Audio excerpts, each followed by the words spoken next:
మైకులో రంకెలు వేసి గజ్జెల లాగేసుకొని పోతరాజు తీరుగా పడేలు కొరడాతో ఆయనకాయన కొట్టుకొని పారిపోయినట్టు ఉన్నది. అబద్దాలను అడ్డుకునేటోళ్ళు లేడు, ఆపటోళ్ళు లేడు. 10 ఏండ్ల పాట తప్ప కొత్తగా చెప్పింది లేదు, చేసింది అంతకన్నా లేదు. సబ్జెక్టు లేనోడికి వదురుడు ఎక్కువ, చేతగానోడికి ఏతులు ఎక్కువ అన్నట్టు ముఖ్యమంత్రిగా నీకు మైకు దొరకడమే నీకున్న అనుకూలత. ఎందుకంటే మాకు మైక్ ఇయ్యలే, ఉల్టా ఆయన్నే చెప్పండి స్పీకర్ గారిగా వాళ్ళకి మైక్ ఇవ్వకండి, బీఆర్ఎస్ వాళ్ళకి ఛాన్స్ ఇవ్వకండి, నేను చాలా అబద్దాలు ఆడినాయిగా, మళ్ళీ నా అబద్దాలను వాళ్ళు బయట పెడతారు అని చెప్పి మైక్ ఇయ్యద్దని పరోక్షంగా స్పీకర్ గారికి చెప్పి ఆయన బయటకు బారిపోయింది. ఆయనకు తెలిసింది గోరంతా, చెప్పేదంతా కూడా అబద్దాలే. అబద్దాల పునాదుల మీద అధికారంలోకి వచ్చి ఇవాళ అసెంబ్లీలో కూడా అబద్దాలతోనే పాలన కొనసాగిస్తా ఉన్నాడు. మూసీ కాలుష్యం కంటే ముఖ్యమంత్రి నోటి కాలుష్యం ఎక్కువైపోయింది. అసలు ఒక్కటన్నా నిజం చెప్పినవా నువ్వు ఈరోజు అసెంబ్లీలో?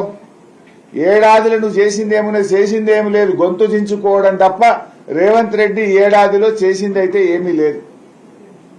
అబద్దాలు చెప్పడంలో గిన్నిస్ రికార్డును ఇలా రేవంత్ రెడ్డి గారు బద్దలు కొడతా ఉన్నాడు. నాకైతే అనిపిస్తుంది అబద్దాల నుంచి ఇక దేవుడే ఈ రాష్ట్రాన్ని కాపాడాలేమో, ఈ ప్రజల్ని కాపాడాలని అనిపిస్తా ఉంది. ఇంతసేపు 2 గంటల ప్రసంగం చేసిండు బైసాబ్ ముఖ్యమంత్రి. 2 గంటల ప్రసంగంలో రైతు భరోసా ఎప్పుడు ఇస్తాడో, ఎంత ఇస్తాడో ఒక్క ముక్క నిండా చెప్పిండా? 2 గంటల ప్రసంగంలో 2 లక్షలకు పైగా అప్పులున్న వాళ్ళను ఉరకండి, బ్యాంకుల్లో మీదున్నది కట్టండి, మేము రుణమాఫీ చేస్తానని ముఖ్యమంత్రి అన్నాడు. ఈయన మాట నమ్మి చాలా మంది 2 లక్షలకు పైగా ఉన్న రుణాలు కట్టారు. మరి వాళ్ళకి ఎప్పుడు రుణమాఫీ చేస్తావో ఇంతవరకు చెప్పలేదు. 30వ తారీఖు మహబూబ్ నగర్ లో పోయి 2750 కోట్లు విడుదల చేసిన అన్నావు. ఇప్పటి వరకు ఏ ఒక్క రైతుకు బ్యాంక్ అకౌంట్ లో పడలేదు. ఎన్ని పచ్చి అబద్దాలంటే ఆయన పూర్తిగా గోబల్స్ ను మాట్లాడేటువంటి ప్రయత్నం చేస్తా ఉన్నాడు. ఇలా ఈ 2 గంటల ప్రసంగం చూస్తే మొన్న మేము అప్పుల విషయంలో ప్రభుత్వం యొక్క నోరు మూయించినాం. ప్రభుత్వం యొక్క అబద్దాలను లెక్కలతో సహా అంకెలతో సహా చూపించి ఆ ప్రభుత్వాన్ని, ఉప ముఖ్యమంత్రి గారిని ఈ అప్పు 4,17,000 అని బల్ల గుద్ది అసెంబ్లీ సాక్షిగా లెక్కలతో సహా చెప్పి ప్రభుత్వం నోరు మూయించినాం. అంటే ఇవాళంతా కూడా ఆయనకి ఏమైపోయిందంటే ఈ 5-6 రోజుల నుంచి సభలో ప్రభుత్వం తేలిపోయింది, ప్రభుత్వం పలసబడిపోయింది. ఆయన కడుపులో ఉన్నదంతా కూడా ఇవాళ కక్కిందంతా కుక్కేసే. ఇవాళ రైతు భరోసా మీద చర్చ అంతా కూడా రాజకీయ ఉపన్యాసమే తప్ప రైతులకేమిస్తాడు, ఎప్పుడు ఇస్తాడు, ఎట్లా ఇస్తాడు, ఏ ఒక్క ముక్క కూడా చెప్పలే ఇవాళ రేవంత్ రెడ్డి గారు. అయితే ఇవాళ ఆయన ప్రసంగంలో కొన్ని అంశాలు క్విక్ గా నేను చెప్పదలుచుకుంది ఏంటంటే, ఇవాళ ముఖ్యమంత్రి గారు మాట్లాడుతూ ఒక స్కూల్ కట్టినరా అని ఇష్టమైనట్టు మాట్లాడి, నీకేం తెలుసు, పోదాంపా, ఏ కాన్స్టిట్యున్సీకి పోదాం, కట్టిన గిరిజన గురుకులాలు చూపిస్తాం, కట్టిన మన ఊరు మనబడి పాఠశాలలు చూపిస్తాం. ఇవాళ ఎంత అభివృద్ధి జరిగిందో ఏ కాన్స్టిట్యున్సీకి పోయినా కూడా ప్రజలు చెప్పడానికి రెడీగా ఉంటారు. మాట్లాడుతూ ఏమంటాడు, ఫార్మాసిటీకి విలువైన భూములు సేకరించి అగ్గువకే మేము భూములు కేటాయించినామన్నాడు. నేను రేవంత్ రెడ్డి సవాల్ చేస్తున్నా, మేము ఫార్మాసిటీలో ఏ కంపెనీకైనా 1 ఎకరం అన్న కేటాయించినామా? కేటాయించిందే లేదు, నువ్వు అగ్గువ కేటాయించినావంటావు. ఇవన్నీ అబద్దాలు కదా, అబద్దాలు ఆడడానికి సిగ్గుండాలి. ఒక్క అబద్దమా? నీ ఉపన్యాసంలో ప్రతి సబ్జెక్ట్ లో నువ్వు అబద్దాలే మాట్లాడినావు. I'm ready for open discussion. మాకేమో మైక్ ఏవైతివి, ఇక సభానాయకుడు అని ముఖ్యమంత్రి అని నోటికొచ్చినట్టు సొల్లు వాగుడు వాగిపోయినావు నువ్వు. ఫార్మాసిటీలో విలువైన భూములు సేకరించినమాట, అగ్గువకు కంపెనీలకు కేటాయించినమాట. ఎస్, నేను అడుగుతున్నా, బీఆర్ఎస్ పార్టీ అసలు భూమే కేటాయించదు. అగ్గువకనే ప్రశ్న ఎక్కడిది? కేటాయిస్తే ఎవరికి కేటాయించినాం, అగ్గువకిస్తే ఎంత అగ్గువకి ఇచ్చినామో చెప్పు ముఖ్యమంత్రి నువ్వు.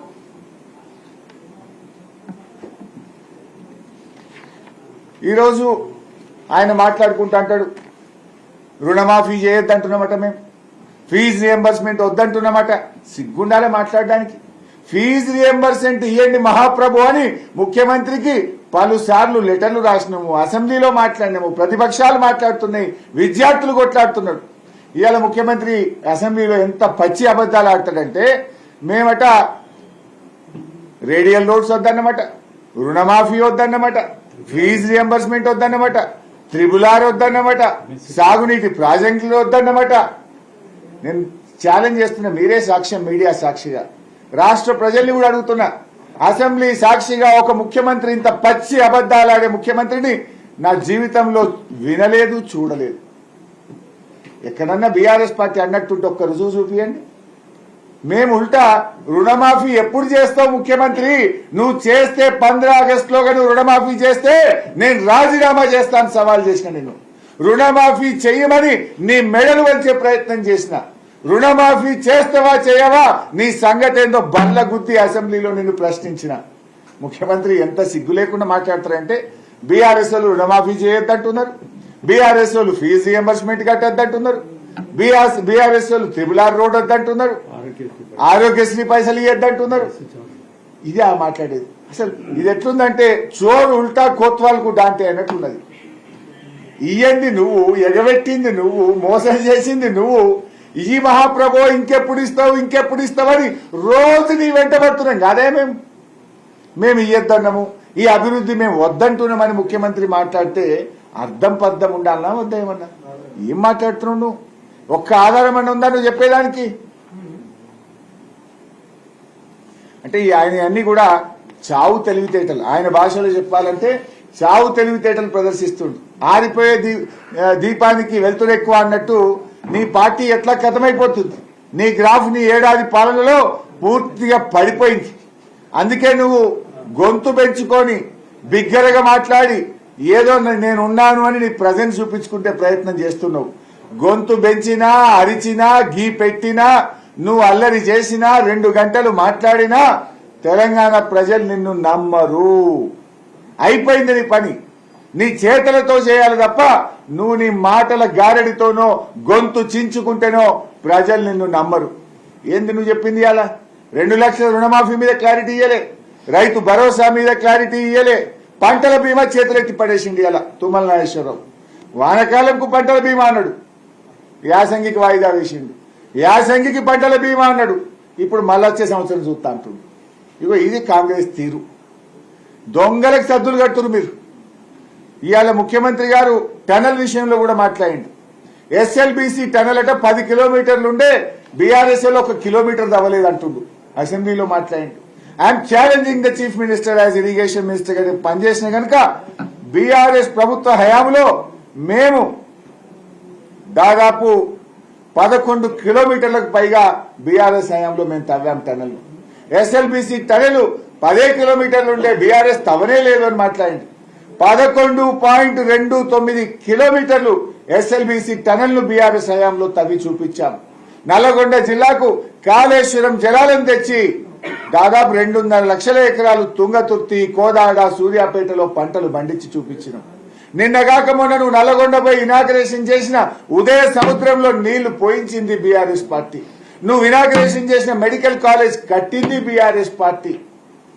అన్ని గోబల్స్ మాట్లాడుతున్నాడు. ఒక్క అబద్ధం, ఒక్క నిజం కూడా చెప్పకుండా అన్ని అబద్దాలే ముఖ్యమంత్రి గారు ఈరోజు చెప్తా ఉన్నారు. ముఖ్యమంత్రి అంటుండు నల్గొండకు పోదామా, ఆలేరుకు పోదామా, భువనగిరికి పోదామా అంటుండు. పోదాం. ఈ మూసి బాధలకు కారణం కాంగ్రెసా కాదా, తెలుగుదేశమా కాదా పోయి అడుగుదాంపా. 50 ఏళ్ల కాంగ్రెస్ పాలన, 16 ఏళ్ల తెలుగుదేశం పాలనలోనే నల్లగొండ, భువనగిరి, ఆలేరు ప్రజల బతుకులాగమైనవి. దాన్ని బాగు చేసే పని మేం చేపట్టినాం. 4-5 వేల కోట్లు ఖర్చు పెట్టి కేసీఆర్ నాయకత్వంలో మూసీలోకి మురికి నీరు పోకుండా ఎస్టీపీలు పెట్టింది బీఆర్ఎస్.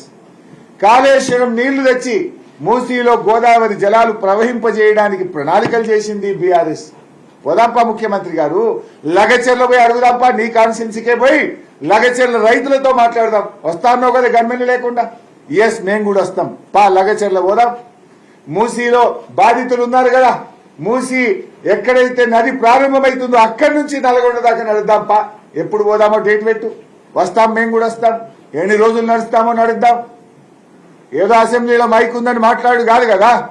నీ తీరెట్లున్నదంటే కేవలం దబాయింపులతో నువ్వు ఇవాళ మా మీద ఇవాళ జులుం చేసే ప్రయత్నం చేసినావు. స్పీకర్ గారు కూడా అరే మా క్లారిఫికేషన్ మైక్ ఇవ్వమంటే కనీసం మైక్ కూడా ఇవ్వకుండా ఈ రోజు సభను వాయిదా వేసుకొని వెళ్లిపోయిన పరిస్థితి చూశాం. అప్పుల గురించి మాట్లాడింది ముఖ్యమంత్రి గారు, మరి క్లారిఫికేషన్ మైక్ ఇవ్వాలి కదా. ఈ అప్పుల గురించి అయితే ఒక జోక్ అయిపోయింది బైసా. మీరు కూడా ఒక్కసారి పాత వీడియోలు తీసి ఈ మంత్రులందరూ ఎప్పుడెప్పుడు ఏమేమి మాట్లాడారో ఒక దగ్గరే చూపిస్తే కనీసం వాళ్ళకి సిగ్గన్న వస్తుంది.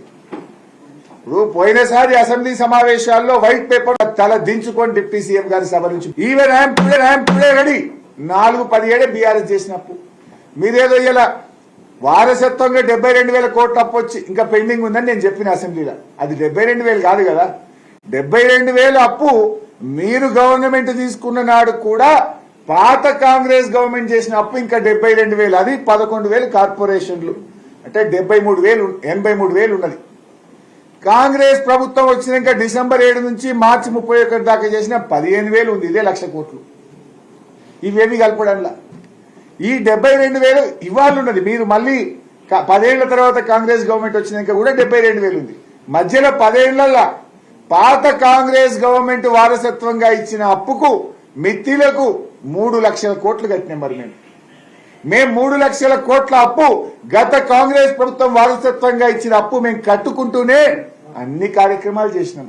రైతు బంధు ఇచ్చినాం, రైతు బీమా ఇచ్చినాం, 2,000 పెన్షన్ ఇచ్చినాం, కళ్యాణ లక్ష్మి ఇచ్చినాం, కేసీఆర్ కిట్ ఇచ్చినాం, ప్రాజెక్టులు కట్టినాం, మంచినీళ్లు ఇచ్చినాం, సబ్ స్టేషన్లు కట్టినాం, 24 గంటల కరెంట్ ఇచ్చినాం. నీ లెక్క అప్పులని చెప్పి ఎన్నికల్లో ఇచ్చిన హామీలు ఎగ్గొట్టే ప్రయత్నం చేయలేదు రేవంత్ రెడ్డి. మేము కూడా గతంలో వారసత్వంగా వచ్చిన అప్పు మా 9.5 సంవత్సరాల్లో 3,00,000 కోట్ల అప్పు కట్టినాం, అభివృద్ధి పనులు కొనసాగించినాం. నీకు చేతగాక ప్రజలను ముందుకు పోలేక మా మీద అబద్దాలు చెప్పి తప్పించుకోవాలని ప్రయత్నం చేస్తే ఇచ్చిపెట్టాం. త్వరలోనే నేను ఇంకా డీటెయిల్ గా మీ ఇంటలెక్చువల్స్ ను, ఎడిటర్లను అందరినీ కూడా పిలిచి ఈ అప్పుల గురించి ఇంకొక ప్రజెంటేషన్ కూడా డీటెయిల్ గా ఇచ్చి ఈ కాంగ్రెస్ ప్రభుత్వం చెప్తున్న అబద్దాలను బట్టలిప్పేస్తాం. కళ్ళగట్టినట్టుగా వీళ్ళ గోబల్స్ ను ప్రజాక్షేత్రంలో నిలబెడతాం.